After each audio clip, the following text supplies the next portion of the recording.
요즘 신종 코로나 바이러스가 민주주의를 위협하고 있다는 미 주류 언론의 보도를 자주 접하게 됩니다. 뉴욕 타임스는 세계 곳곳에서 바이러스 감염의 확산을 명분으로 새로운 권력들이 탄생하고 있다고 4월 1일 보도한 바 있습니다.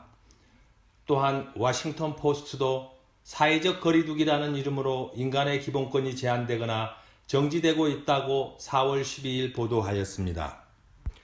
올바른 지적이라고 생각합니다. 현대 민주주의 제도에서 시민의 인권을 함부로 제한할 수는 없기 때문입니다.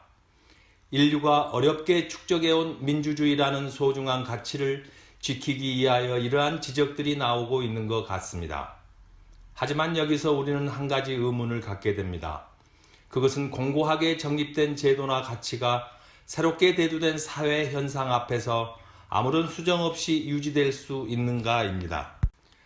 인간의 천부적 기본권에 대한 자각은 몽테스퀴에를 중심으로 프랑스에서 시작되어 미국의 독립과 프랑스 혁명을 거치면서 지금까지 민주주의를 정의하는 대표적인 원리로 자리 잡게 되었습니다. 하지만 미국의 독립선언문에서 인간의 기본권을 선언한 이래 그 내용면에서는 상당한 수정이 이루어져 왔으며 지금도 계속해서 수정이 되고 있는 것이 현실입니다. 인간의 기본권 중에는 서로 충돌되는 것들이 있습니다. 미국의 노예 해방이 있기 전에는 노예 소유주의 재산권과 노예의 기본권이 상호 충돌되었지만 미국 남부의 법은 노예 소유주의 재산권만 인정하여 노예 소유주는 노예의 생사 여탈권까지 갖고 있었습니다.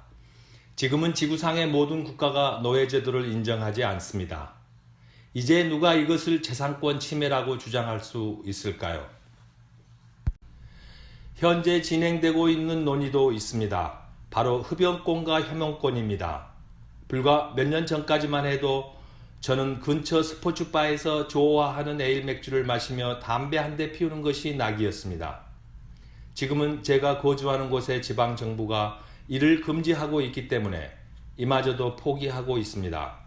간접 흡연을 원치 않는 사람들의 권리를 보호하기 위해서 정부가 취한 조치입니다.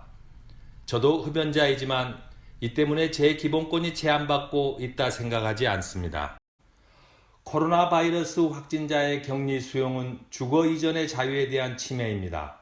감염이 확인되지 않는 사람들에게 사회적 거리두기를 강요하는 것도 기본권에 대한 제한입니다. 더욱 심각한 것은 경제적 봉쇄입니다. 명백히 재산권과 생존권에 대한 중대한 위협입니다. 하지만 우리들 중 어느 누구도 지금의 대재앙 앞에서 이를 거부하지 않으리라 생각합니다. 무엇보다도 우리의 생명이 소중하기 때문이죠. 하지만 여전히 기본권에 대한 제한이 남용되거나 악용될 소지가 다분히 있습니다. 갑자기 닥친 코로나 바이러스로 인해 창출관에 내려진 정부의 조치이기 때문입니다. 따라서 많은 부작용도 있으리라 봅니다.